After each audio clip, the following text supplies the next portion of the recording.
Battle Through the Heavens. By Heavenly Silkworm Potato. Kabanata 1546. Paglabas ni Kailin sa kanyang pag-urong. Ang napakalaking siyam na kulay na liwanag na haligi ay tumagos sa kalangitan. Ang magandang kinang nito ay naging dahilan upang ang lupain ay lumitaw na mas masigla.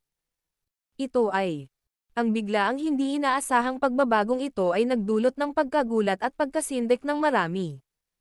Maliwanag, hindi nila naintindihan kung saan nagmula ang siyam na kulay na haligi ng liwanag. Itong uri ng pressure. Si Yao Ming at ang iba pang elder mula sa 9 Serendip Ground Python tribe ay nakatitig sa light pillar na may gulat at hindi siguradong mga mata.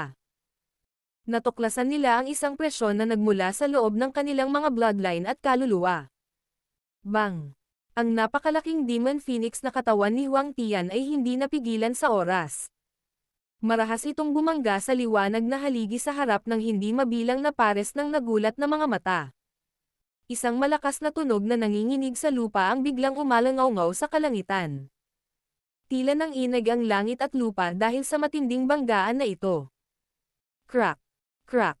Matapos ang buong puwersang banggaan ni Huang Tian, ang siyam na kulay na light pillar ay nabasag. Isang malaking linya ng crack ang nabuo na parang posibleng masira ang isang magaan na haligi. Ang ibabaw ng liwanag na haligi ay pumutok, at isang 10,000 talampakan ang haba na siyam na kulay na buntot ng ahas ay biglang pumutok mula sa liwanag na haligi. Inindayog ito at mariing ibinalot sa katawan ni Huang Tian. Ang liwanag na haligi ay gumuho at isang malaking siyam na kulay na sawa na mas malaki pa kay Huang Tian ay nanlilisik na lumitaw sa harap ng maraming pares ng mga mata. Hiss! Ang paglanghap ng malamig na hangin ay agad na umalangaw-ngaw habang ang lahat ay nakatingin sa malaking siyam na kulay na sawa, na pumuno sa kalangitan. Nagulat ang maraming pares ng mga mata na naruroon. Ito ay 7-colored heaven swallowing python. Ang mga elder mula sa 9 Serendip Ground Python tribe ay nagsiwalat ng mga natulala na mga mata habang nakatitig sila sa makinang na sawa. Nagliwanag ang katawan ng malaking sawa na may siyam na kulay. Ito ay makulay at napakaganda. Ang mga kaliskis na kasing laki ng tao ay naglalaman ng napakarilag na kinang habang tinatakpan nila ang napakalaking katawan. Dahan-daang gumalaw ang katawan ng ahas.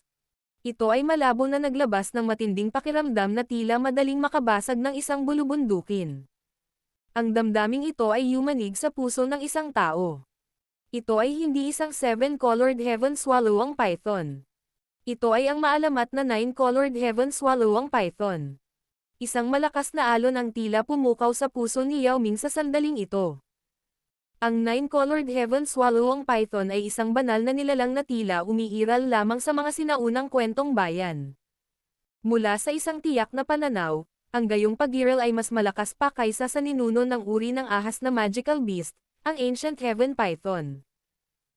Dahil sa kakaunti sila sa bilang, ang reputasyon ng 9-colored heaven swallowing python ay mas mababa kaysa sa ancient heaven python. Gayunpaman, bilang pinuno ng tribo ng 9 Serendip Ground Python tribe, natural na naiintindihan ni Yao Ming ang lakas nitong 9-colored heaven swallowing python. Kahit noong sinaunang panahon, ang 9-colored heaven swallowing python ay halos hindi na lumitaw. Higit pa rito, sa tuwing gagawin nito, ito ay pumukaw ng pagkabigla sa loob ng tribo ng ahas. Hindi naisip ni Yao Ming na talagang makikita niya ang banal na hayop na ito, na umiiral lamang sa mga alamat.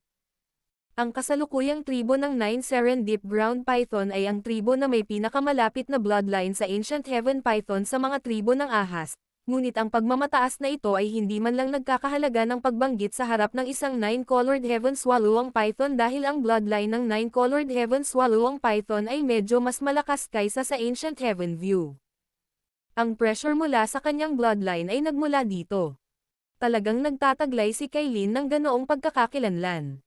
Hindi nakapagtataka na pinahintulutan siya ni Xiaoyan na magsanay sa 9 Seren Spring.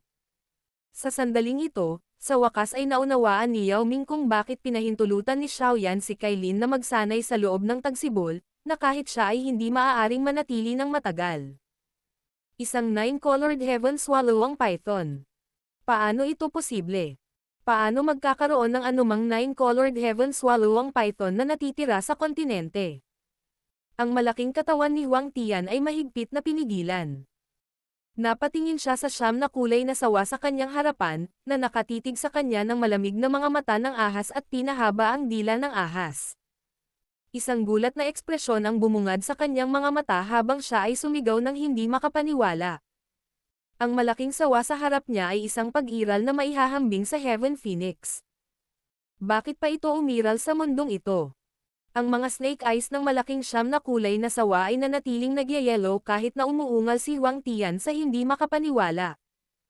Ang malaking buntot ng ahas na mahigpit na nakapulupot sa kanyang katawan ay unti-unting humigpit.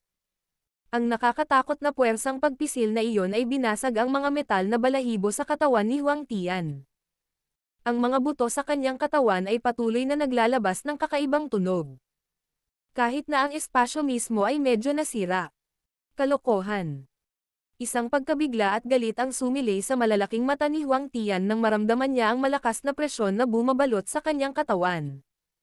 Siya ay nagpakawala ng isang malakas na sigaw patungo sa langit habang ang isang maliwanag na gininto ang liwanag ay tumama sa kanyang katawan sa lahat ng direksyon. Sa ilalim ng gininto ang liwanag, biglang tumayo ang mga balahibo sa katawan ni Huang Tian. Para silang matatalas na talam habang ligaw na tinadtad ang katawan ng malaking siyam na kulay na sawa. Nagsimulang umulan ang mga sparks na parang bagyo. His-his. Ang mga mata ng siyam na kulay na malaking sawa ay nakakuha ng mas malamig na kislap habang nagpupumilit na gumanti si Huang Tian. Nakita niyang umindayog ang ulo ng ahas at biglang nahulog ang 12-dosenang pitong kulay na kaliskis ng ahas. Ang mga kaliskis na ito ay nanginginig at naging 12-dosenang napakalaking 7-colored heaven swallow ang python sa harap ng maraming nagulat na mga mata. Pagkatapos nito, ang mga buntot ng ahas ay nagkakasalikop na parang sapot ng ahas. Sa wakas, 12-dosenang 7-colored heaven swallow ang python ang sumigaw patungo sa langit. Ang sapot ng ahas ay lumiit sa bilis na nakikita ng mata. Bang bang bang. Nakakatakot ang bilis ng pag-urong ng lambat ng ahas. Isang puwersang pumipiga, na hindi mailarawan, ay nabuo sa pamamagitan ng lambat na gawa sa mga ahas. Maging ang espasyo mismo ay gumuho. His-his. Si Huang Tian ay nasa gitna ng nakakatakot na puwersa ng pagpisil. Hindi niya sinasadyang nakaramdam ng takot at takot sa kabila ng kanyang lakas. Maging siya ay malamang na masugatan ng husto kapag siya ay nataman ng lambat na iyon. Ang pagnanais na umatras ay agad na bumangon sa kanyang puso. Kakaibang nanginginig ang kanyang napakalaking katawan habang pilit niyang pinapalaya ang sarili mula sa 9-colored heaven swallow ang python. Hindi nagtagal, ang kanyang malaking katawan ay mabilis na lumiit at nag-transform bilang isang tao sa harap ng maraming pares ng mga mata. Ang mga pakpak sa likod ni Huang Tian ay ikinapak pagkatapos niyang bumalik sa kanyang anyong tao. Umihip ang hangin at umalangaw-ngaw ang kulog habang ang kanyang katawan ay tumagos sa kalawakan at nagmamadaling lumabas sa sapot ng ahas. Bang! Si Huang Tian ay napakabilis at mabangis. Ang kanyang magkabilang pakpak ay nakabakaka at siya ay kusang tumakas sa isang puwang sa lambat ng ahas. Habang iniisip niyang nakatakas na siya, isang napakalaking anino ang biglang bumaba mula sa langit. Isang matangkad at makulay na buntot ng ahas ang walang awa na bumasag sa kanyang katawan. Ang malakas na pagsabog ng hangin ay bumagsak sa lupa 100,000 talampakan sa ibaba, na bumubuo ng 10,000 talampakan ang lapad na hukay. Agad na niluwa ni Huang Tian ang isang subo ng sariwang dugo pagkatapos na tamaan ng buntot ng ahas na ito. Ang nakakatakot na lakas ay yumanig sa kanya hanggang sa lumipat ang kanyang mga laman loob. Parang kanyan lang ang katawan niya habang lumilipad ito palayo. Sa wakas, marahas niyang binasag ang isang bundok sa harap ng maraming nakatulala na mga mata.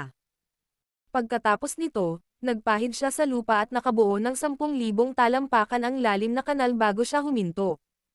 Maraming pares ng mga mata ang tumingin sa kanal, na umaabot sa abot tanaw. Nanginig ang kanilang lalamunan ng hindi sinasadya.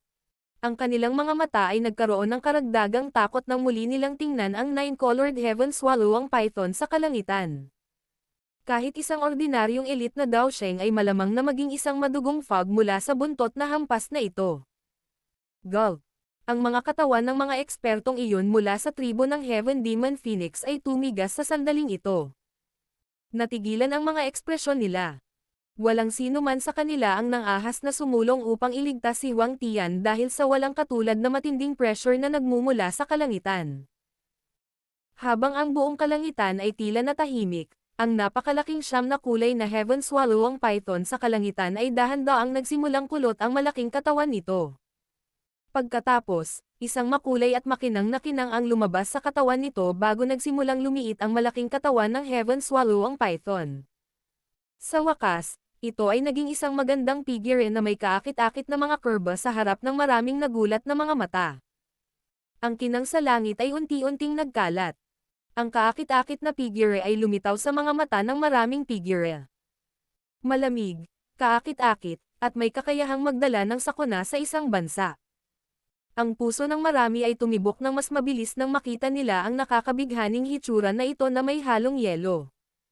Ang gayong tao ay maaaring ilarawan bilang ang pinakahuling tukso. Ang nakakabighaning figure ay nagpakita ng kanyang sarili sa kalangitan. Itinuro ng kanyang kamay ang 12 ng 7-colored Heaven Swallowing Python sa langit at sumenyas. Sumipol ang mga ahas bago naging maraming 7 kulay na ilaw na sumugod sa kanyang katawan. Iyan ay talagang mga espiritual na katawan ng 7-colored Heaven Swallowing Pythons.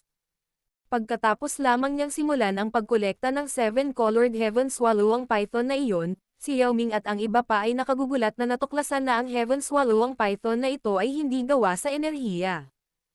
Sa halip, sila ay tunay na Heaven Swallowing Python Souls.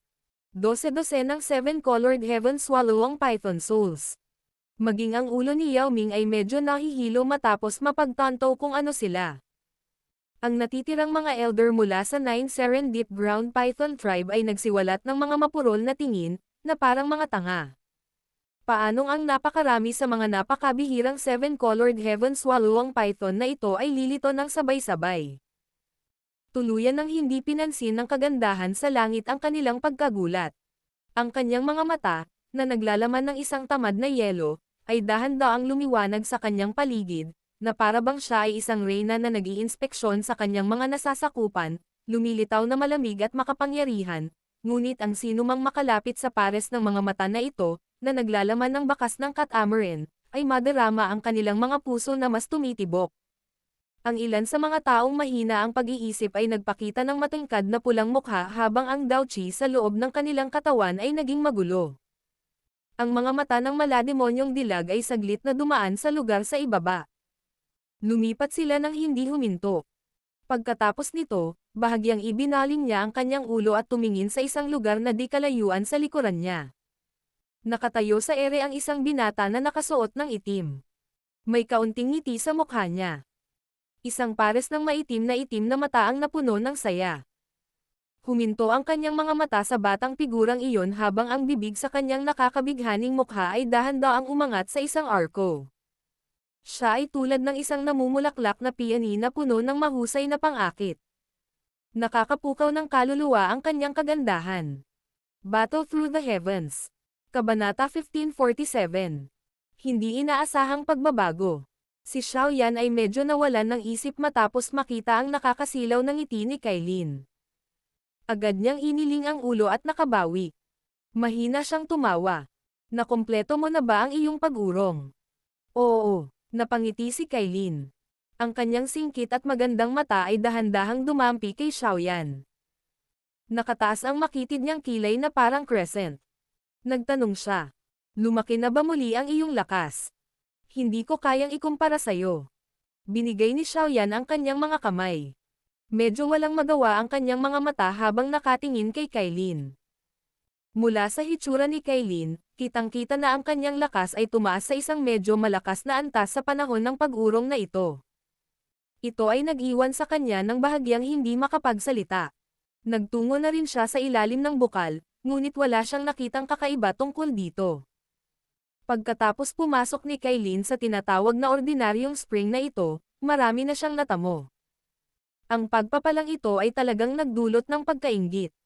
Ganun ba? Inilipat ni Kailin ang kanyang mga paa. Nagdala siya ng mapang-akit na halimuyak habang papalapit kay Xiao Yan. Bahagyang kumislap ang magaganda niyang mga mata.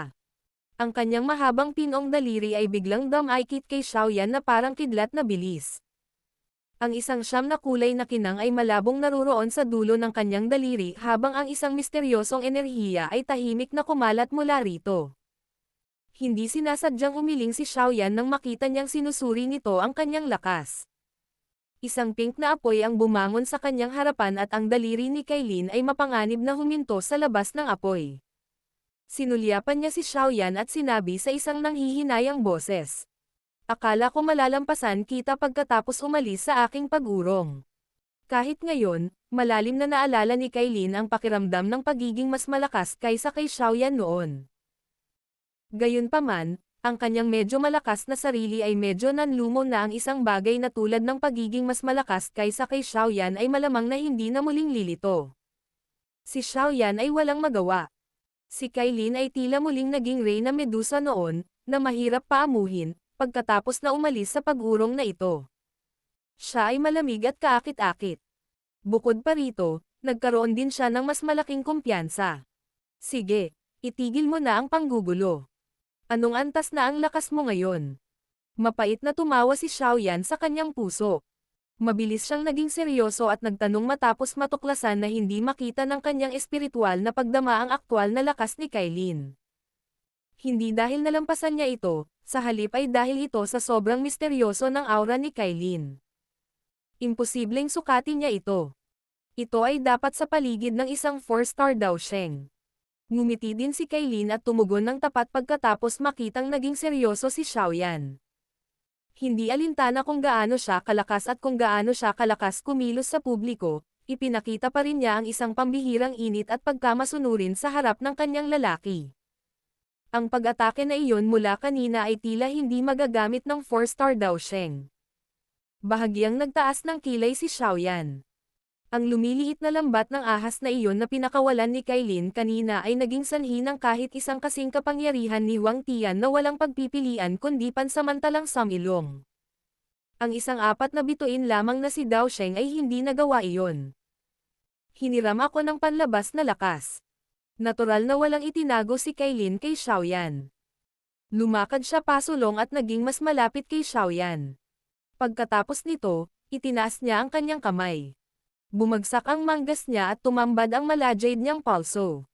Mayroong maraming 7 kulay na mga simbolo ng ahas na umaabot mula sa kanyang palso hanggang sa kanyang braso. Tanging ilang mga simbolo ng ahas ang naruroon sa labas. Naglalaman ang mga ito ng kakaibang alindog na tumukso sa isa na subukang magsiyasat ng mas malalim. Isang kakaibang ekspresyon ang bumungad sa mga mata ni Xiaoyan habang pinag-aaralan niya ang braso nito. Hinawakan ng kanyang malaking kamay ang tila walang buto na palso ni Kailin sa harap ng maraming naiinggit at nagniningas na mga mata. Marahang hinimas ng kanyang daliri ang maraming 7 kulay na simbolo ng ahas.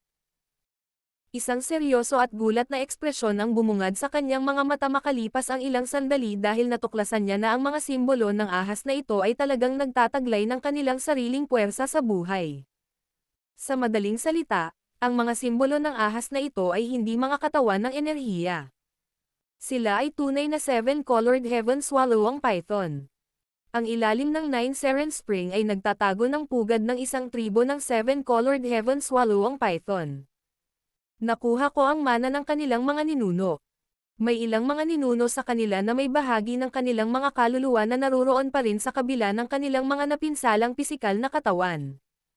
Ginaising ko sila, at nakakabit na sila sa aking katawan. Nagawa ko lamang labanan si Huang Tian sa pamamagitan ng paghiram ng kanilang lakas. Kung hindi, kung aasa lang ako sa sarili ko, malamang na hindi ko matalo si Huang Tian. Mahinang paliwanag ni Kailin. Kaya ito ang dahilan. Biglang naunawaan ni Xiaoyan ang kanyang puso matapos marinig ang maikling paliwanag ni Kailin. Sino ang mag-aakala na ang ilalim ng 9 Seren Spring ay talagang nagtatago ng mga labi ng isang pugad na kabilang sa tribong 7-colored heaven swallowing python? Ito ay tunay na isang maswerteng pagkikita para kay Kailin. Ang mundong ito ay napuno ng lahat ng uri ng mahiwagang pagtatagpo. Ang dahilan kung bakit niya nakuha ang Purifying Demonic Lotus Flame ay maaaring ituring na sarili niyang misteryosong engkwentro.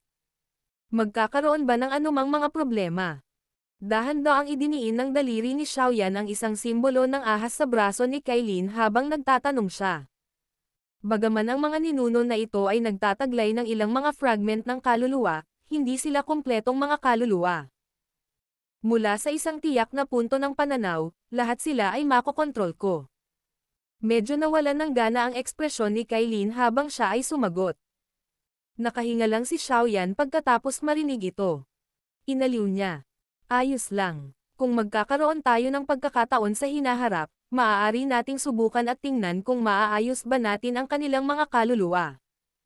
Gayunpaman, ang pinakamahalagang bagay ngayon ay lutesin ang gulo sa ating harapan. Lumipat ang mga mata ni Xiaoyan sa mga guho ng bundok habang nagsasalita siya. Isang kahabag-habag na figure ang nagpumiglas sa hangin mula sa lugar na iyon. Ang figurang iyon ay si Huang Tian, na nakaranas ng matinding suntok mula kay Kailin. Bahagyang tumanggaw din si Kailin sa gilid. Lumipat ang maganda niyang mga mata kay Huang Tian. Napawi ang mainit ng ngiti sa kanyang mukha. Ang kanyang mga mata ay nakakuha ng malamig na kislap habang ang mamamatay tao na hangarin ay umusbong sa loob nila. Ubo. Si Huang Tian ay umubo ng matindi sa harap ng hindi mabilang na pares ng mga mata. Pinunasan niya ang bakas ng dugo sa gilid ng bibig niya. Sinulyapan ng kanyang mga mata sina Xiaoyan at Kailin sa malayo sa masamang paraan. Bumakas ang takot sa kanyang puso. Hindi pa rin siya natatakot kung si Xiaoyan ay nag-iisa, ngunit may isa pang lumitaw, na maaaring malubhang makapinsala sa kanya. Kahit si Huang Tian ay makaramdam ng matinding pressure kung magtutulungan ang dalawang ito.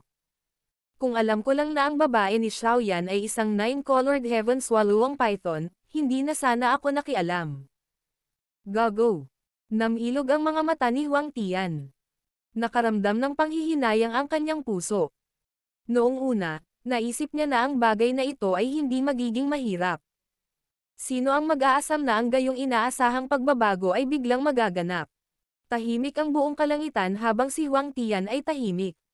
Ang mga eksperto mula sa Tribong Heaven Demon Phoenix ay nagpalitan ng tingin sa isa't isa. Wala ni isa sa kanila ang naglakas loob na magsalita. Maging ang makapangyarihang si Huang Tian sa kanilang mga mata ay nabugbog sa ganoong kahabag-habag na kalagayan. Ang kanilang pagmamalaki kanina ay ikinalat na ng bangis ni na Xiaoyan at Kailin. Hahaha. Pinunong Huang Tian, nagpaplano ka bang magpatuloy sa pagsisikap na makuha ang iyong target? Napatingin si Xiaoyan kay Huang Tian, na naging tahimik. Sa wakas, ibinuka niya ang kanyang bibig at binasag ang katahimikan.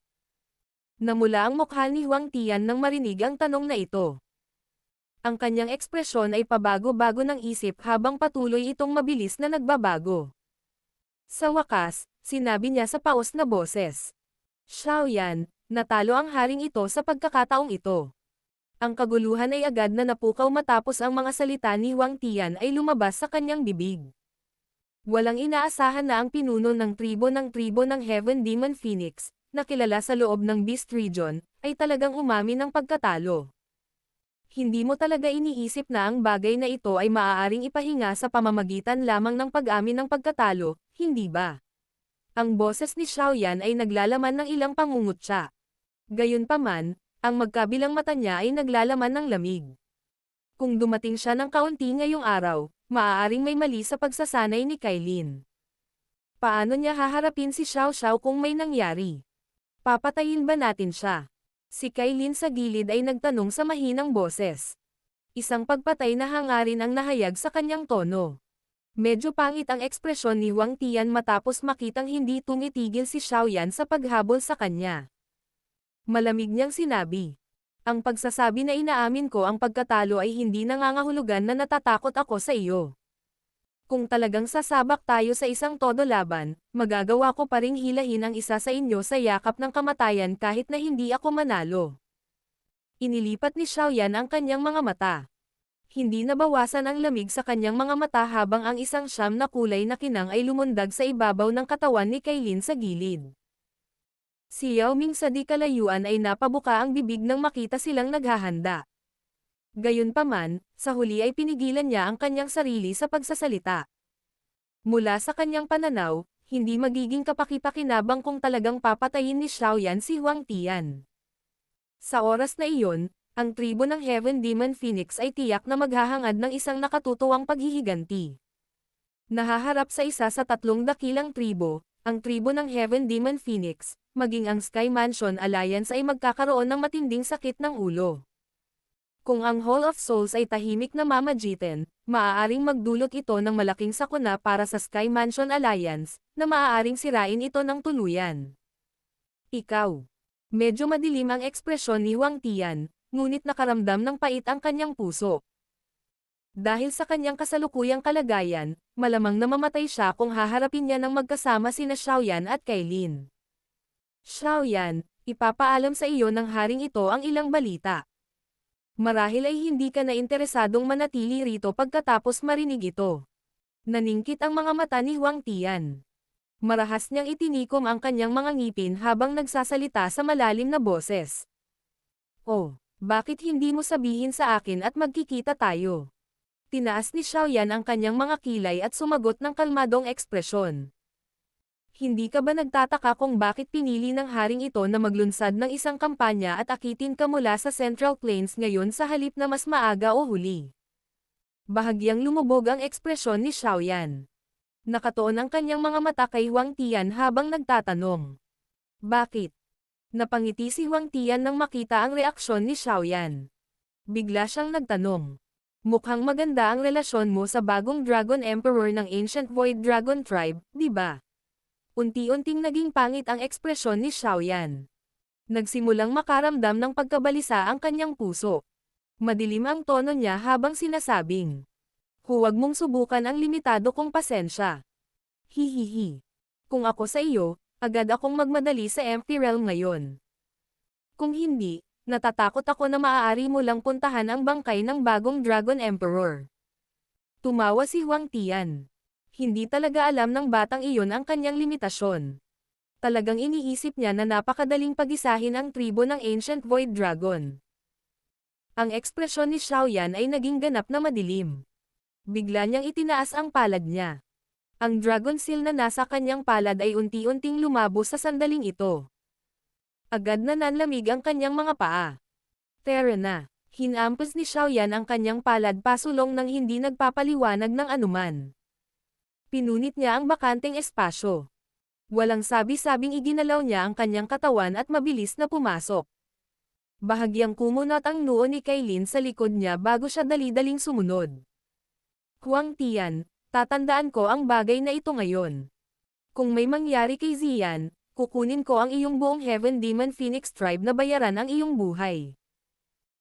Isang malamig na ngiti ang lumitaw sa mukha ni Huang Tian habang pinagmamasdan niya sina Xiaoyan at Kailin na nagmamadaling umalis ng ang siksik na boses na ibinuga mula sa spatial crack ay nagpatigil sa kanyang ngiti. Battle Through the Heavens. Kabanata 1548. Pagbabago ng Dragon Demon Formation. Pinanood ng grupo ni Yao Ming sina Xiaoyan at Kailin na biglang nawala sa pamamagitan ng punit na espasyo mula sa underground network. Gulat na gulat ang mga mukha nila. Hindi nila maintindihan kung bakit nagmamadaling umalis ang dalawa. Ang Empty Realm ay ang teritoryo ng Ancient Void Dragon Tribe. Mula sa pagkabalisa ni kapatid na Xiaoyan, maaari bang may muling lumitaw na problema sa sinaunang tribo ng dragon? Si Yao Ming ay hindi isang tanga. Naghula siya pagkatapos mag-isip tungkol dito. Gayunpaman, sa kasalukuyan ay mayroon siyang gulo na dapat harapin at hindi siya makaalis. Ang tanging magagawa niya ay ipagdasal na malutas ni na Xiaoyan at Kailin ang gulo sa pagkakataong ito gamit ang kanilang lakas. Maglalaban kayong dalawa hanggang sa masugatan kayo ng malubha, na haantong sa pakikinabang ng aking Heaven Demon Phoenix Tribe sa hinaharap. Si Huang Tian sa langit ay tumingin sa lugar kung saan nawala sina Xiaoyan at Kailin. Malamig niyang tawa sa puso. Mabilis siyang tumigil sa pananatili. Sa malamig na sigaw, tumalikod siya at sumugod sa malayo. Ang ibang mga eksperto mula sa tribo ng Heaven Demon Phoenix ay nagmamadaling sumunod nang makita siyang umalis. Sila ay lumitaw na medyo nawalan ng gana. Lahat sila ay malinaw na batid na kung si Xiaoyan at Kailin ay hindi biglang umalis, malamang na hindi madali para sa kanila na umatras ng walang anumang pagkalugi. Hindi napigilan ng 9 Serendip Ground Python Tribe ang Heaven Demon Phoenix na umatras. Sinimulan nilang ayusin ang gulo ng labanan habang nakahinga ng maluwag. Ang magulong spatial flow sa loob ng Empty Realm ay parang malalaking bibig ng mga demonyo na nakatago sa kadiliman. Tahimik silang sumulpat at pilit na binasag ang lahat ng bagay na nahawakan nila. Swoosh! Dalawang maliwanag na ilaw ang kumislap ng napakabilis sa loob ng sobrang tahimik na kawalan. Ang ligaw at marahas na daloy ng hangin na napukaw ng liwanag ay naging sanhi ng patuloy na pagdagandong sa loob ng Empty Realm. Malungkot ang ekspresyon ni Xiaoyan habang pinapakawalan niya ang kanyang bilis sa limitasyon.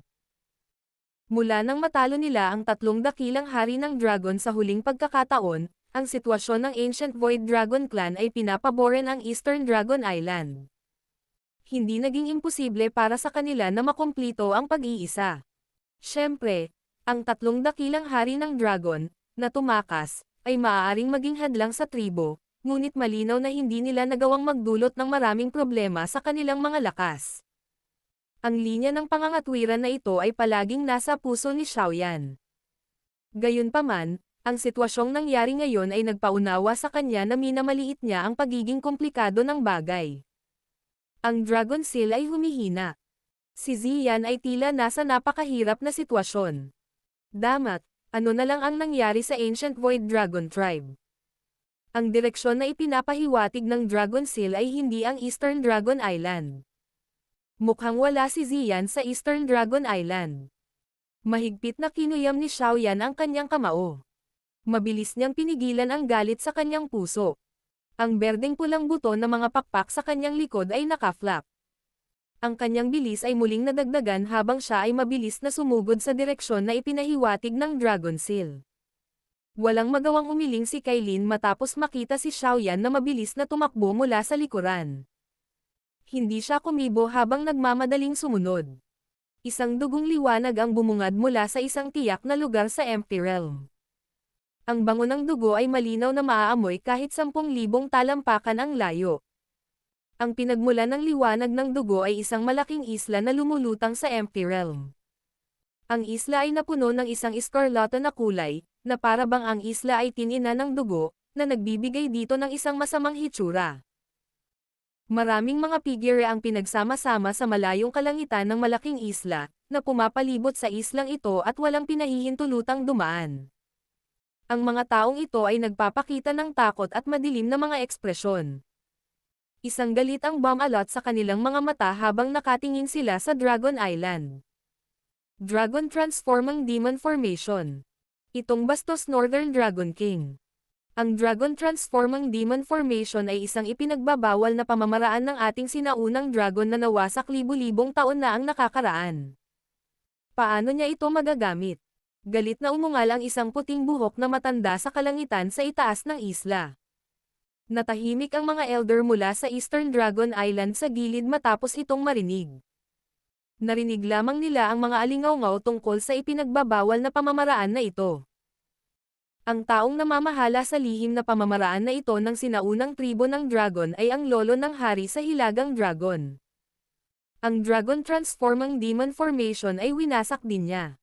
Gayunpaman, walang makakatiyak kung pribado niyang iningatan ito. Nag-alinlangan si Elder Zuli at sumagot. Ang Dragon Transforming Demon Formation ay isang ipinagbabawal na pamamaraan ng Ancient Void Dragon Tribe. Ang pormasayon na ito ay nilikha ng isang napakalakas na eksperto mula sa tribo noon.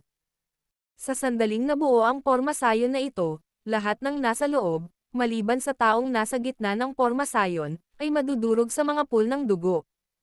Sa wakas, sila ay lalamunan at sisipsipin ng sentro ng pormasayon.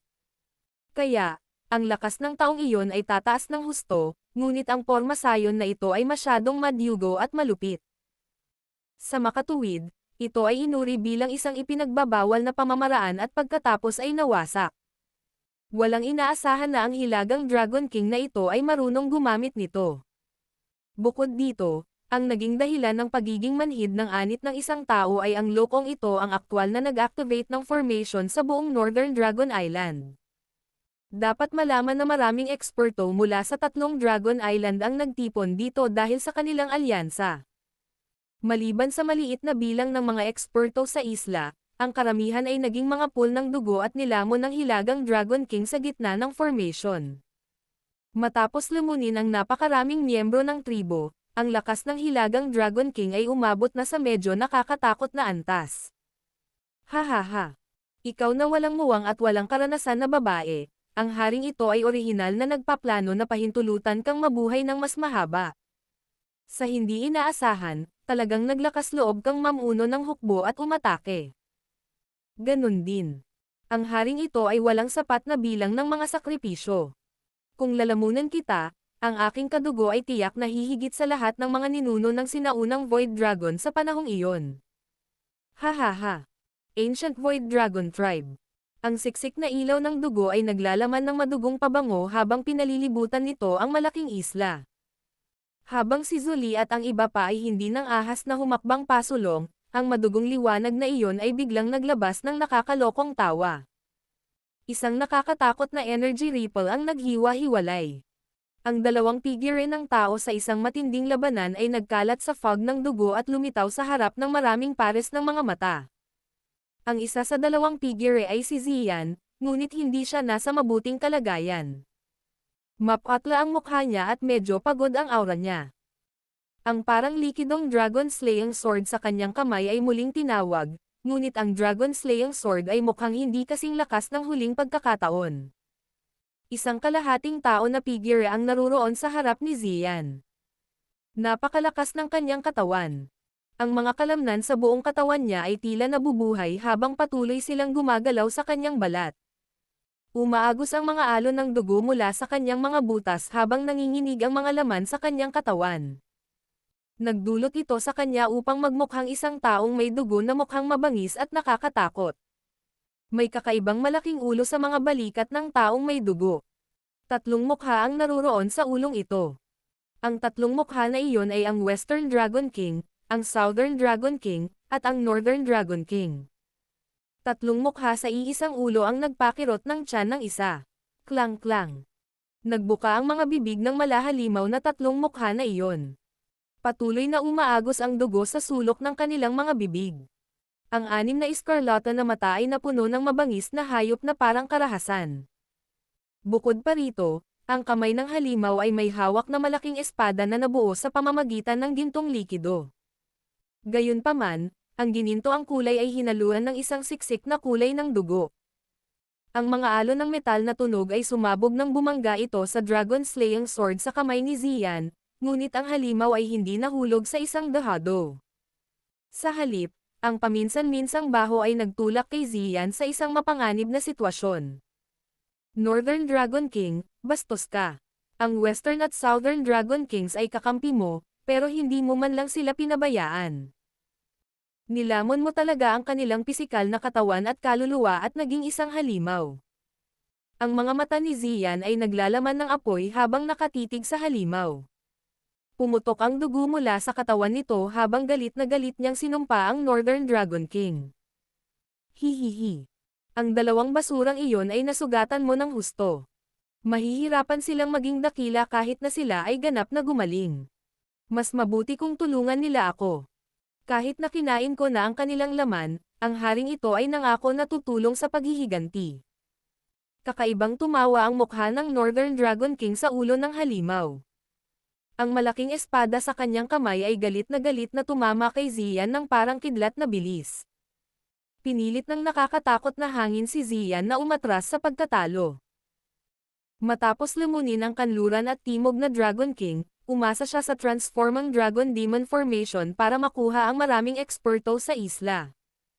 Ang lakas ng Northern Dragon King ay higit na nalampasan si Ziyan. Kung hindi lang siya natatakot sa genuine Dragon Slaying Sword, si Ziyan ay namatay na sa mga kamay ng Northern Dragon King. Kinagat ni Ziyan ang kanyang mga pilak na ngipin habang kinakaharap niya ang nakatutuwang pag-atake ng Northern Dragon King. Siya ay matatag na nagtiis. Dahil sa transformang Dragon Demon Formation, ang mga eksperto mula sa Eastern Dragon Island ay hindi nang ahas na pumasok. Kung hindi, sila ay magiging isang pool ng dugo kung sila ay pumasok at tuluyang magpapalakas sa Hilagang Dragon King. Northern Dragon King, sa malaot madali ang iyong pangangatwiran ay mabuburin ng labis na pagnanasa sa dugo at ikaw ay magiging isang mabangis na hayop na ang alam lamang ay pumatay. Hihihi. Ayos lang kung maging mabangis akong hayop.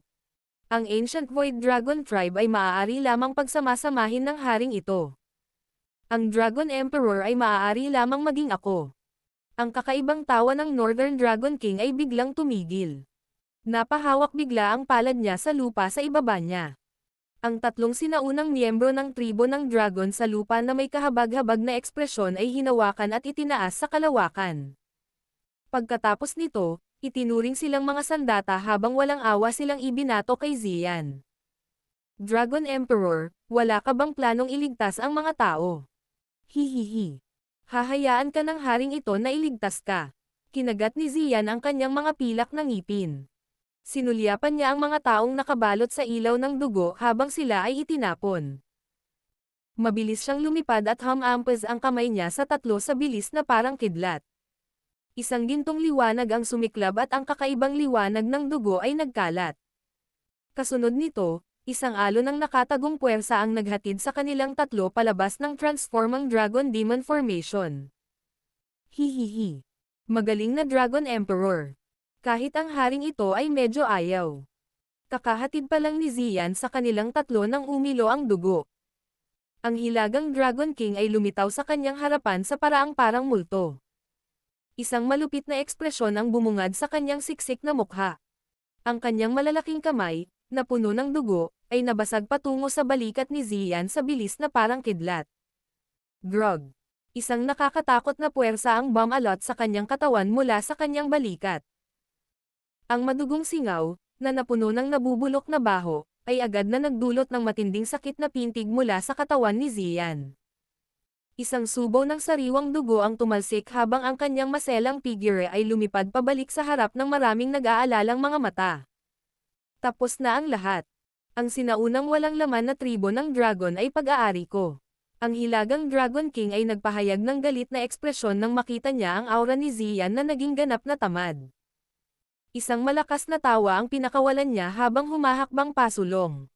Pagkatapos nito, nagpakita siya sa harap ni Xian. Ang malaking kamay nito ay humawak sa ulo niya. Ang mga eksperto mula sa Eastern Dragon Island sa labas ng Blood Formation ay labis na nabigla matapos makita si Xian na binuhat ng kanyang ulo. Namula ang kanilang mga mata. Hahaha. Isang kakaibang tawa ang pinakawalan ng Northern Dragon King. Gayunpaman, hindi nabawasan ang bilis ng kanyang kamay. Isang pink na apoy ang biglang bumangon mula sa ulo ni Xian nang malapit ng dumapo ang kamay nito sa kanyang ulo. Ang nakakatakot na mataas na temperatura ay naging sanhi ng paghinto ng kamay ng hari ng hilagang dragon. Nanlamig ito sa hangin habang unti-unting naging madilim ang kanyang ekspresyon. Dahan-dahan niyang inangat ang ulo niya at tinitigan ang walang laman na kaharian sa harapan niya. Ang kanyang siksik na boses ay umalangaw-ngaw sa walang laman na kaharian. Xiaoyan, magpakita ka. Battle Through the Heavens. Kabanata 1549. Extermination Fire BOD. Ang galit na sigaw ng hilagang Dragon King ay umalangaw-ngaw sa pagbuo ng dugo na ito sa isang dumadagandong na paraan. Sa wakas, kumalat ito sa malayo. Puff. Ang kulay rosas na apoy, na lumitaw sa itaas ng ulo ni Xian, ay mabilis na kumalat pagkatapos ng sigaw ng hilagang Dragon King. Nag-transform ito sa isang fire barrier na mahigpit na bumalot kay Xian. Ang fog ng dugo na kumakalat sa paligid niya ay maglalabas ng sumisitsit na tunog at mawawala kapag nadikit sa fire barrier. Northern Dragon King, ikaw talaga ang taong nagdudulot ng gulo. Ang espasyo sa tabi ni Xian ay nag-iba-iba pagkatapos ng fire barrier. Kaagad, dahan-daang lumitaw ang dalawang figure. Ang mga figure na ito ay sina Xiaoyan at Kailin, na nagmamadaling pumunta sa buong bilis. Si Xiaoyan. Ang biglaang paglitaw ni Xiaoyan at Kailin ay nakakuha ng atensyon ng mga miyembrong iyon mula sa Eastern Dragon Island sa labas ng formation. Maraming masasayang iyak ang mabilis na umalangaw-ngaw.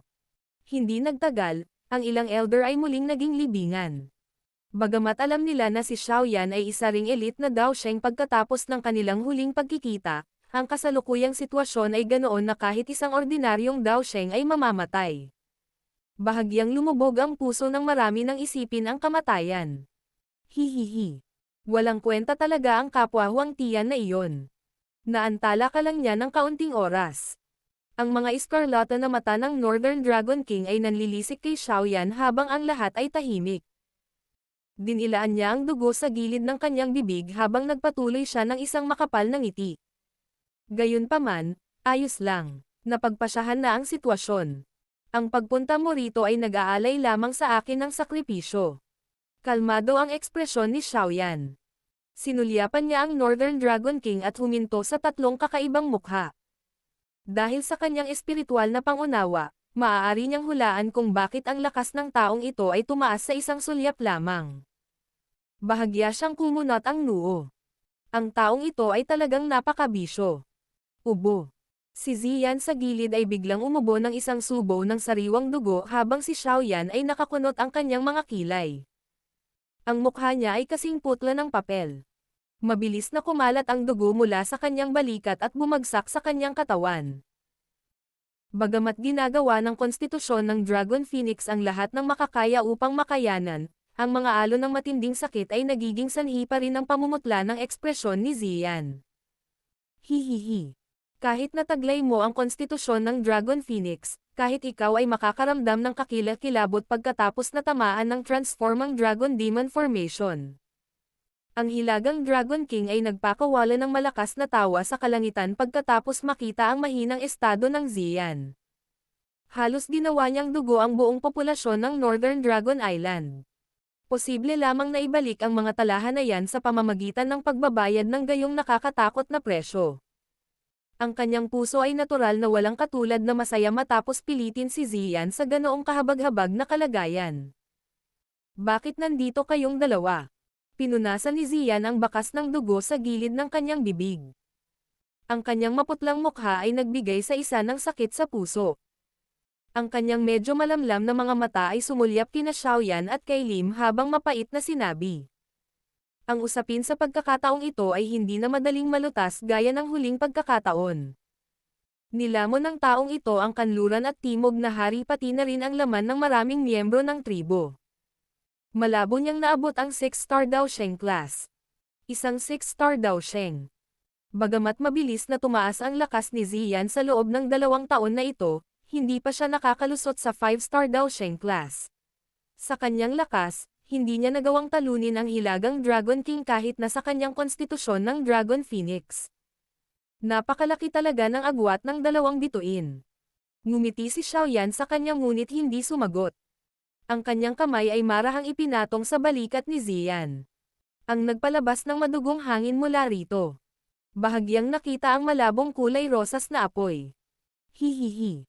Sinusubukang paalisan ang transformang Dragon Blood Chi. Sa tingin mo ba? Malamig na tumawa ang Northern Dragon King nang makita ang mga aksyon ni Xiaoyan. Gayunpaman, ang kanyang tawa ay halos hindi na tumunog nang siya ay natigilan nang makita ang mga ugat ng dugo na mabilis na tumataas mula sa balikat ni Ziyan. Sa wakas, nawala sila sa wala. Heavenly Flame. Isang gulat na ekspresyon ang agad na sumilay sa mga mata ng Northern Dragon King nang makitang naglaho ang mga tendrils na ito. Sa sandaling ito lamang niya natuklasan na ang Heavenly Flame sa kamay ni Xiaoyan ay lumitaw na medyo naiiba sa nakita niya noon. Hindi pinansin ni Xiaoyan ang Northern Dragon King. Kinokontrol niya ang Purifying Demonic Lotus Flame at pinaikot ito minsan sa katawan ni Ziyan. Lahat ng nagbabagong Dragon Blood Chi sa loob ng kanyang katawan ay nilamon at nag-vaporate. Saka lang niya dahan-daang binawi ang palad niya. Ang mukha ni Ziyan ay nakabawi ng kaunting kulay pagkatapos na ang transformang Dragon Blood Chi sa loob ng kanyang katawan ay nakakalat, ngunit siya ay nagpakita pa rin ng sobrang hina. Bukod dito, ang kanyang katawan ay dahan-dahang lumiit sa harap ng natulala na mga mata ni Xiaoyan at Kailin. Sa loob ng maikling sandali, bumalik siya sa hitsura ng maliit na batang babae noon. Masyado akong mahina. Makaka-recover lang ako sa isang form na nakakatipid ng pinakamaraming enerhiya. Mapait na tumawa si Ziyan at mahinang nagpaliwanag. Hahaha. Mas cute ang hitsura na ito. Hinaplos ni Xiaoyan ang maliit na ulo ni Ziyan at tumawa. Dapat bumalik na kayo ni Kailin. Ipaubaya mo ito sa akin. Bahagyang nagulat si Ziyan matapos marinig ang kanyang mga salita. Marahan niyang itinikom ang kanyang mga ngipin at sinabing, napakalakas niya. Hindi ko pa nasusubukang kumagat ng higit sa kaya kong ngumunguya. Tumawa si Xiaoyan at sumagot. Biglang naramdaman ni Ziyan na ang lakas ni Xiaoyan ay muling nahihigitan pagkatapos niyang tingnan ang nakangiti niyang mukha. Mabilis na bumalatay sa maliit niyang mukha ang saya. Kailangan mo ba ng tulong? Mahinang tanong ni Kailin sa gilid. Kung ang nag-transform na Haring Dragon sa hilagang iyon ay talagang nagtataglay ng lakas na katulad ng isang 6-star Dao Sheng, si Xiaoyan lang. Ang pag-aalala ay sumilay sa kanyang mga mata habang iniisip niya ang kanyang sarili. Hindi pa niya tunay na naaabot ang 6-star Dao Sheng class. Hindi imposibleng talunin siya. Sa kasalukuyan, marami pa ring miyembro ng Ancient Void Dragon Tribe sa Pormasayon na ito. Dapat kang makialam at iligtas sila habang pinipigilan ko siya. Kung hindi, magagawa niyang lalamunan ang dugo at ang Dao Qi ng mga taong ito ayon sa gusto niya. Pagkatapos, ang kanyang lakas sa pakikipaglaban ay mapanatili ang pinakamataas na lakas nito. Bahagyang umiling si Xiaoyan habang mukhang medyo kalmado. Oo. Hindi makapagsalita si Kailin matapos marinig ang mga salita ni Xiaoyan. Agad siyang tumango, hinawakan si Ziyan, at ginalaw ang kanyang katawan, lumipad palabas sa hanay ng pagbuo ng dugo sa proseso. Lumitaw sila sa harap ng mga elder mula sa Eastern Dragon Island. Ang mga elder ay nagmamadaling dumagsa nang makita silang umalis sa Pormasayon. Bakas sa mukha nila ang labis na pag-aalala. Kung may nangyari kay Ziyan, hindi na muling magkakaisa ang Ancient Void Dragon Tribe. Hindi nakialam ang Northern Dragon King para pigilan sina Kailin at Ziyan na umalis. Sa paraang nakita niya, ang buhay ng dalawang iyon ay pinahaba lamang. Kapag natapos na niya ang Xiaoyan, lalamunan niya ang lahat ng naruroon.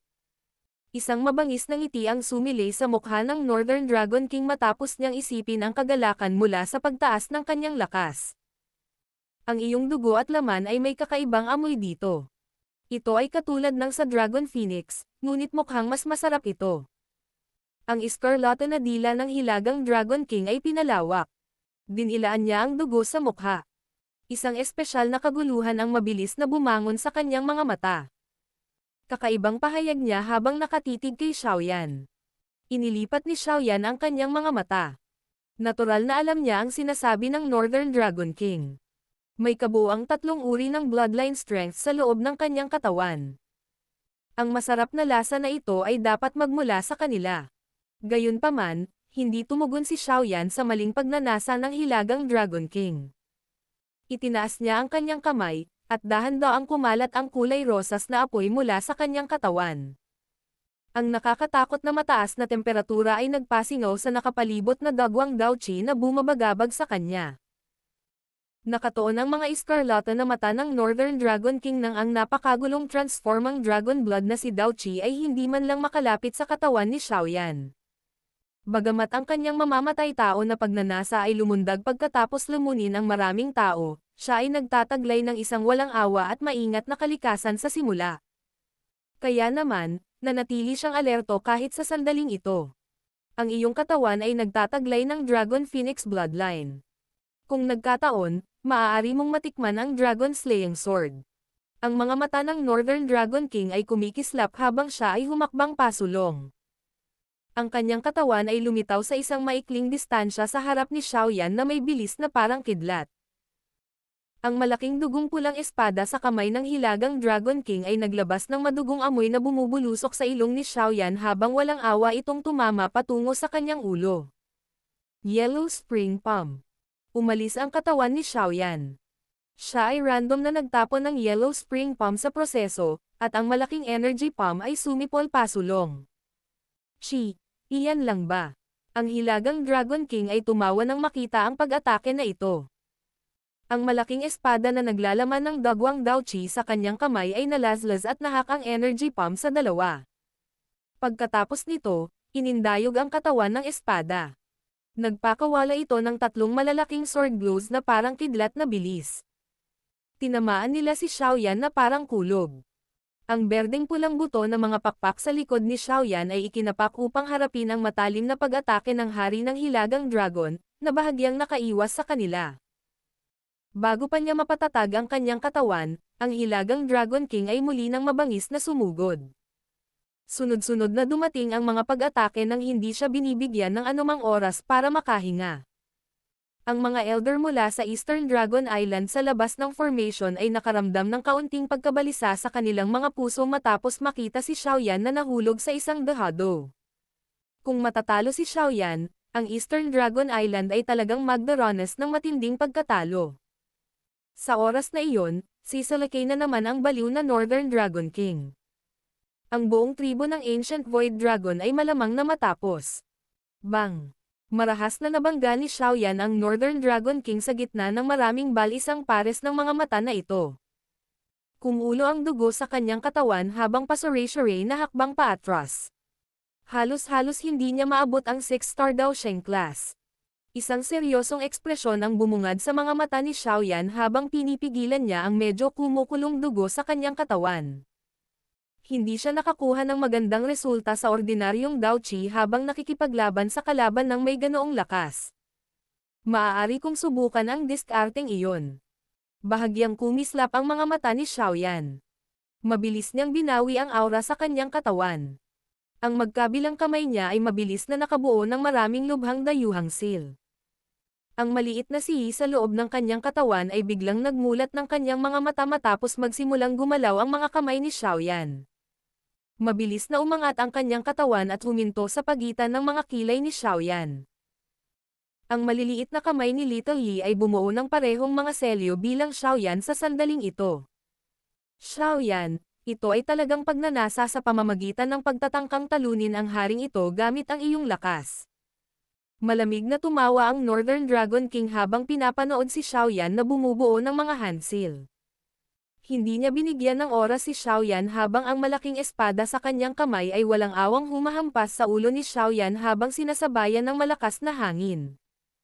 Man and Flame Merger, Extermination Fire Body. Ang maliit na lotus ng apoy sa mga mata ni Xiaoyan ay nagsimulang umikot ng magkasabay matapos tumahimik ang mga kamay ni na Xiaoyan at Little Yi. Isang napakalaking aura na parang extermination, na naging sanhi ng pamumutla ng ekspresyon ng lahat, biglang tanggayan mula sa katawan ni Xiaoyan na parang bagyo. Battle Through the Heavens. Kabanata 1550. Baliw na Northern Dragon King. Boom! Matapos ang parang extermination na aura na iyon na lumabas sa katawan ni Xiaoyan, nagliyab ang kanyang katawan sa sandaling ito. Binalot ng kulay rosas na apoy ang bawat parte ng kanyang katawan. Ang kanyang balat, kalamnan, buto, selula. Bawat bahagi ng katawan ni Xiaoyan ay napuno ng kulay rosas na apoy sa sandaling ito. Chi-chi. Ang pink na apoy ay mabangis na nasusunog. Habang ang apoy ay mabilis na kumalat, ang kanyang katawan ay naging napakalinaw. Posible pang ang makita ang kanyang mga laman loob sa pamamagitan ng apoy. Ang mga panloob na organo ay natatakpan ng isang pink na kristal na layer sa sandaling ito. Ang berde-pulang pakpak sa likod ni Xiaoyan ay dahan-daang nagmorph. Sa wakas, sila ay naging isang pares ng malalaking pink na pakpak. Kung titingnan mula sa malayo, para silang ginawa ng transparent na salamin, na tila napakahiwaga. Ang Extermination Fire Body ay isang paraan ng pagpapakawala ng enerhiya ng Heavenly Flame sa limitasyon nito sa pamamagitan ng pagsasama nito sa pisikal na katawan ng isang tao. Nangangailangan ito ng halos perpektong kontrol sa Heavenly Flame dahil ang Heavenly Flames ay masyadong mabangis. Kahit na ito ay napino na, ang loob ng katawan ng isang tao ay masyadong mahina. Walang nang ahas na madaling gamitin ang Heavenly Flame para baguhin ang konstitusyon ng isang tao. Kahit si Xiaoyan ay hindi nang ahas na gawin iyon, ngunit pagkatapos na lumitaw si Little Yi, ang ganitong uri ng nakatagong panganib ay ganap na naglaho. Si Little Yi at Xiaoyan ay konektado sa pag-iisip. Parang iisa lang sila. Si Little Yi ang espiritu ng isang Heavenly Flame. Walang sino man sa mundo ang makakapagkumpara sa kanya sa mga tuntunin ng pagkontrol sa isang Heavenly Flame. Ang malupit na mga kondisyon na kinakailangan upang mabuo ang katawan ng pagpuksa ng apoy ay maaari ding matugunan niya. Ito ang unang pagkakataon na ginamit ni Xiaoyan ang kasanayang ito pagkatapos umalis sa kaharian ng Demon Flame, ngunit kumpiyansa siya sa lakas ng katawan ng pagpuksa ng apoy.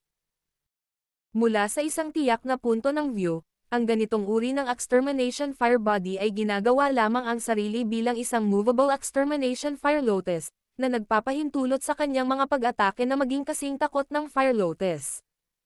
Gayunpaman, ang tanging disbentaha ay ang Daochi na kailangan na gumamit ng Extermination Fire Body ay masyadong nakakatakot. Kahit na sa kasalukuyang lakas ni Xiaoyan, malamang na hindi niya ito magagamit ng higit sa 1 minuto. 1 minuto ang lumipas sa isang kisap mata. Gayunpaman, ang 1 minutong ito ay maaaring magpasya kung sino ang mananalo sa isang laban pagdating sa mga tunay na eksperto. Ang extermination aura na biglang lumabas sa formation ay nakita ng maraming miyembro ng sinaunang Dragon Tribe sa labas. Kaagad, maraming nagulat na tingin ang ibinato kay Xiaoyan. Nakakatakot na aura. Sa wala pang 3 taon, ang kanyang lakas ay talagang umunlad sa ganoong antas. Tumingin si Elder Zuli kay Xiaoyan na may naiinggit na mukha. Noong una niyang nakilala si Xiaoyan, nalampasan pa rin niya ng bahagya si Xiaoyan. Ngayon, gayunpaman, siya ay itinapon sa isang hindi kilalang sulok. Mukhang maliligtas ang ating Ancient Void Dragon Tribe. Ang iba pang mga elder ay nagpakita rin ng masayang mukha. Noong una, naisip nila na imposibleng pigilan ang baliw na Northern Dragon King kahit nasa hitsura ni Xiaoyan. Gayunpaman, si Xiaoyan ang naging dahilan ng kanilang kagalakan. Si Ziyan, na nagmamasid sa sitwasyon sa harap ng lahat, ay nagpakita ng kagalakan sa kanyang mga mata. Ang aura na biglang sumabog mula kay Xiaoyan ay naging dahilan upang mapanatag siya. Chi, isang taong marunong lamang maglagay ng mahiwagang gawa. Walang makakapagpabago sa iyong kapalaran ngayon. Pinaikit ng Northern Dragon King ang kanyang mga eskarlata na mata habang nagbabago si Xiaoyan. Nagpakawala siya ng tawa. Bagamat nagsasalita siya sa paraang mapagpakumbaba, ang pag-iingat sa kanyang puso ay tumaas ng husto. Ang kasalukuyang Xiaoyan ay nagparamdam na sa kanya ng ilang panganib. Kakailanganin niyang magbayad ng napakasaklap na presyo kung siya ay pabaya. Ang kanyang kamay na kulay dugo ay mabilis na nakabuo ng selyo habang siya ay sumigaw. Blood Dragon, Devour the Sky. Roar. Ang napakalaking pagbuo ng dugo ay biglang umikot matapos ang sigaw ng hari ng hilagang dragon. Isang hindi masusukat na dami ng dagwang Daochi ang natipon sa hangin sa itaas ng hilagang Dragon King. Malabo itong nakabuo ng isang mabagsik na dragon na may dugo na mas malaki kaysa sa buong Dragon Island. Unti-unting umalangaw-ngaw ang isang tinig na puno ng marahas at nakamamatay na pagnanasa. Bang-bang! Maraming sinaunang dragon figure ang sumabog sa loob ng Dragon Island pagkatapos magtipon ang madugong Daochi. Sila ay naging fog ng dugo na nasisipsip sa dragon ng dugo, na naging sanhi ng mas matangkad na pula ang katawan nito. Sa kabilang panig ng pagbuo ng dugo, patuloy na mabilis na itinapon ni Kailin ang mga miyembro ng sinaunang tribo ng dragon mula sa pagbuo ng dugo. Kahit na siya ay mabilis, marami pa rin ang sumabog sa isang madugong ambon. Pinagsalubong niya ang kanyang maceland na mga kilay at ikan-away ang kanyang kamay. 17 kulay na ilaw ang sumabog mula sa kanya. Ang bilis ng pagliligtas niya sa mga taong iyon ay tumaas. Hihihi. Ang Transforming Dragon Demon Formation ay maituturing na ultimate skill ng sinaunang Dragon Tribe ko. Ang mga basurang iyon ay talagang naisip ang sirain ito. Napakatanga talaga nila. Lalong tumindi ang kabaliwan sa mukha ng Northern Dragon King habang nakatitig sa walang katulad na malaking Blood Dragon sa kalangitan. Sinulyapan niya si Xiaoyan sa di kalayuan sa harapan niya. Ang kanyang katawan ay bumangon at sa wakas ay naging isang glow ng dugo na sumisingil sa malaking bibig ng dragon ng dugo. Matapos ang hilagang Dragon King ay sumingit sa katawan ng dragon ng dugo, ang ningning na nagmumula sa lahat ng bahagi ng dragon ng dugo ay natipon sa kanya.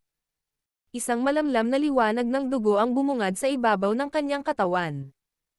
Ang malalaking kaliskis ng dragon na iyon ay pamitik na may nakakapanghinayang kinang, na nagbibigay sa kanila ng parang buhay na hitsura. Roar! Ang malalaking mata ng Blood Dragon ay naglalaman ng walang katapusang madugong aura habang nakatutok sila kay Xiaoyan sa isang nagyayelong at walang awa na paraan. Nanginginig ang hindi mapapantayang malaking katawan ng ibukan nito ang mabangis na malaking bibig.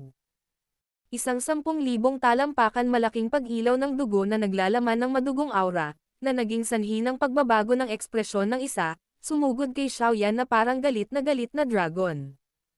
Mag-ingat ka. Ang ilaw ng dugo ay namatay habang binabalaan ni Ziyan si Xiaoyan. Nararamdaman niya ang nakakatakot na puwersa sa liwanag ng dugo. Kung may matamaan nito, kahit na ang isang Elite 5-star na si Dao Sheng ay malamang na magdaranas ng malubhang pinsala. Hahaha. Xiaoyan, dahil naihatid mo na ang sarili mo sa akin, tutulong ako sa pagkitaw ng buhay mo. Ang pagmamalaking dagandong ng hari ng hilagang dragon ay umalangaw sa walang laman na kaharian habang pinapanood niya ang liwanag ng dugo na tumagos sa kawalan. Dahan-daang namulat ang mga mata ni Xiaoyan habang nakaharap siya sa dagandong ng Northern Dragon King. Ang parehong itim niyang mga mata ay naging napakalinaw, ngunit ang apoy na lotus sa loob ng kanyang katawan ay umikot sa isang nakakatakot na paraan. Ang lakas talaga. Ibinaba ni Xiaoyan ang kanyang ulo at mabilis na pinagmasdan ang kanyang kasalukuyang sitwasyon. Ang malarosas niyang mukha na malasalamin ay nagpakita ng kanyang pagkalasing. Siya ang kasalukuyang purifying demonic lotus flame. Kung nagtataglay siya ng sapat na Dao Qi, may lalabas pa ni Xiaoyan ang mapangwasak na lakas ng purifying demonic lotus flame. Kaya niyang sunugin ang mga bundok at pakuluan ang dagat sa pamamagitan lamang ng pagtataas ng kanyang kamay. Walang limitasyon ang heavenly flame na ito. Ang tao at apoy ay ganap na nagsanib. Ang tanging tao sa buong kontinente ng Dao Qi na maaaring umabot sa antas na ito ay si Xiaoyan lamang. Isang hindi mapapantayang mainit na aura ang dahan-daang dumura mula sa bibig ni Xiaoyan. Inangat niya ang kanyang ulo at sinulyapan ang liwanag ng dugo na mabilis na lumaki sa kanyang mga mata. Nakakunot ang sulok ng kanyang bibig. Gayunpaman, hindi siya naghanda ng anumang mga depensa. Ang mga pakpak ng apoy sa kanyang likod ay dahan-daang itinaas. Pagkatapos nito, naging fire meteorite siya sa harap ng maraming nagulat na mga mata. Nabangga niya ang ilaw ng dugo. Nagbanggaan sila sa sandaling iyon, ngunit nanliit ang mga mata ng lahat habang ang madugong liwanag, na puno ng nakakatakot na dugong enerhiya na madaling talunin ang isang 5-star Dao Sheng, ay mabilis na lumabos sa pakikipag-ugnay. Ang mga mata ng lahat ay nagmasid habang ang liwanag na tumagos sa kawalan ay mabilis na nagpapahina sa sandali ng banggaan. Bukod dito, nagsimula itong dahan-daang mag-deform ng hangin na ito sa napakabilis na bilis. Isang falling star-like figure ang kumikislap na may bilis na parang kidlat sa parehong oras. Isang dampilang ay bumagsak ang ilaw ng dugo nang magkadikit ang dalawa. Bukod dito, ito ay bumagsak ng walang anumang pagtutol. Bang! Ang liwanag ng dugo sa wakas ay naging ilusyon sa harap ng mga mata ng dragon ng dugo, na puno ng hindi paniniwala. Ang figure ng liwanag ng apoy ay patuloy na lumipad na parang bumabagsak na bituin. Mabilis itong napalaki sa kanyang mga mata. Hindi mabibigo ang haring ito. Laban sa mabangis at marahas na pag-atake ni Xiaoyan, isang nakatutuwang ekspresyon ang nagsimulang lumundag sa mga mata ng dugong dragon kung saan sumanib ang hilagang Dragon King. Nag-iisa na lang siya. Kung matatalo man siya, hindi na siya makakahanap ng pagkakataong ibalik ang mga bagay-bagay. Roar! Isang nakakasilaw na liwanag ng dugo ang biglang sumabog mula sa napakalaking katawan ng dragon ng dugo. Nagtipon ito sa loob ng malaking mabangis nitong bibig sa napakabilis na bilis. Sa wakas, ito ay naging isang maitim na 5 talampakan na malaking butil na pinalapot mula sa dugo. Ang ibabaw ng madugong butil ay natatakpan ng mga linyang tila mga daluyan ng dugo. Isang walang katulad na madugong pabango ang kumalat sa Empty Realm. Swoosh! Kakalabas lang ng butil ng dugo nang lumundag ang kabaliwan sa mga mata ng Northern Dragon King. Walang awa niyang binaril ang butil kay Xiaoyan sa harapan niya. Ang dugong dragon ay agad na nagsimulang gumuho matapos ang butil ng dugo ay bumaril, na tila ang lahat ng enerhiya nito ay umalis kasama ang butil ng dugo. Dragon Soul Bead. Hindi man lang pinakawalan ng bastos na ito ang kaluluwa ng mga miyembro ng tribo. Ang mga mata ng mga ancient void dragon na iyon sa labas ng blood formation ay mabilis na naging dugong pula matapos masilayan ang kulay dugong butil. Ang Hilagang Dragon King ay hindi lamang nilamon ang laman ng marami mula sa tribo, hindi rin niya pinabayaan ang kanilang mga kaluluwa. Nanginginig ang maselang pigirin ni Zian. Ang nakamamatay na pagnanasa sa kanyang mga mata ay sobrang siksik. Ang Hilagang Dragon King ay walang pakialam sa galit ng iba. Ang kanyang mga iskarlata na mata ay patuloy na nakatitig kay Xiaoyan na lumilipad.